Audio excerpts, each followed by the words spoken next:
अस्सलाम वालेकुम। कैसे हैं स्टूडेंट? खैरियत से? हम लोग उम्मीद करते होंगे सब खैरियत से होंगे।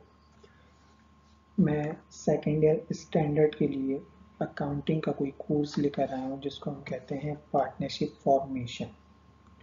हमें भी मालूम है फर्स्ट ईयर के अंदर हम पीओसी के अंदर पढ़ चुके हैं। फॉर्मेशन का मतलब कोई भी ऐसा बिजनेस, कोई भी ऐसा कारोबार जो कि दो या दो से ज्यादा लोग मिलके स्टार्ट देते हैं उसे हम लोग फॉर्मेशन कहते हैं। एक सिंपल सी डेफिनेशन है आपके सामने कि ऐसी ऑर्गेनाइजेशन जिसमें दो या दो लोग मिल के मैनेज करते हो और बिजनेस को चलाते हो, इस तरह की ओनरशिप को हम पार्टनरशिप कहते हैं। अब पार्टनरशिप फॉर्म बनती किस तरह, इसके एडवांटेजेस क्या हैं, इसके डिसएडवांटेजेस क्या हैं, ये सारी चीज़ें हम लोग ऑलरेडी डिस्कस कर चुके हैं। आज पार्टनरशिप फॉर्मेशन का लेक्चर नंबर 1 यानी पहला लेक्चर मैं लेकर आया हूँ, जिसमें हम लोग कुछ ये चीज़ डिस्कस करेंगे कि बिजनेस स्टार्ट से पहले पार्टनर्स इन्वेस्ट किस किस अंदाज में कर सकते हैं। एक तो ये nothing mention in the question, कुछ भी नहीं लिखा। इसका मतलब जो पार्टनर जो इन्वेस्ट कर रहा है एज इट इज रिकॉर्ड हो जाएगा, उसमें मामूली सा भी चेंज नहीं होगा। दूसरा, equal investment according to the partner who is ever higher. एक पार्टनर ला रहा है 5 लाख, एक ला रहा है 4 लाख। डिसाइड हुआ दोनों 5 लाख लाएंगे, तो जिसका अमाउंट कम है वो दूसरे के बराबर कुछ एक्स्ट्रा अमाउंट लेकर आएगा। इसके बाद according to share, according to ratio, percentage. For example एक बंदा 2 लाख इन्वेस्ट कर रहा है, दूसरा बंदा 6 लाख कर रहा है। इसका मतलब है इक्वल पार्टनर बट एक के शेयर ज़्यादा है, एक का रेशियो ज़्यादा है। 2 लाख के हिसाब से जो 2 इन्वेस्ट करेगा, और 4 लाख जो 3 इन्वेस्ट करेगा वो 6 लाख। बहरहाल इनके ऊपर डिटेल में डिस्कशन होगी जैसे जैसे हम आगे क्वेश्चंस देखते जाएंगे। तो आज का जो पहला सवाल जो बहुत सिंपल है, nothing is mention in the question, इसका मतलब क्या है? ये आपके सामने एक सवाल यहाँ पे डिस्कस हो रहा है।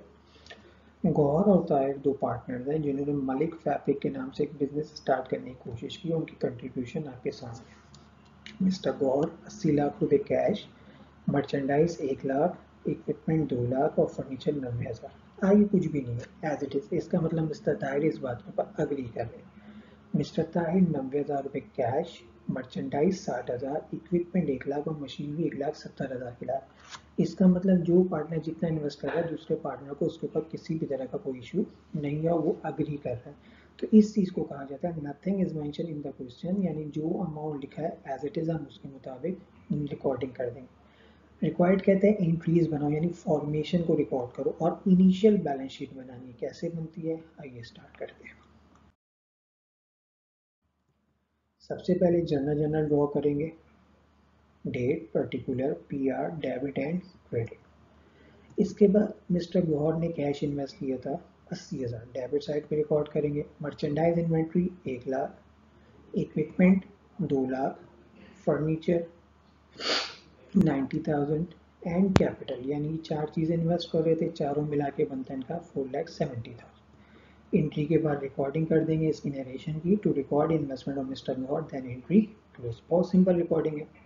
इसी तरह मिस्टर ताहिर की recording, cash 90,000, merchandise inventory 60,000, equipment 1 lakh, machinery 1,70,000 and capital 4,20,000।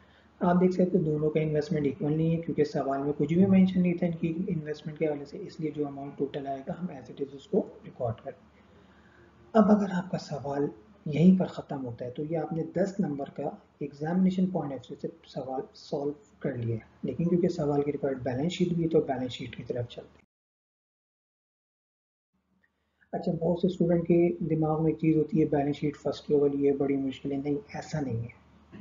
Balance sheet बहुत सिंपल है, नॉर्मली जिस तरह बनती है उस तरह का फॉर्मेट बना है। इनिशियल बैलेंस शीट जो फर्स्ट टाइम बनती है, पहली दफ़ा बनती है, सेम उसी तरह करंट एसेट की हेडिंग आएगी कैश 1,70,000। अच्छा, एक बात मेंशन कर दूं, ये 1,70,000 दोनों पार्टनर्स यानी गौर और ताहिर का मिला के जो कैश बनता है वो है।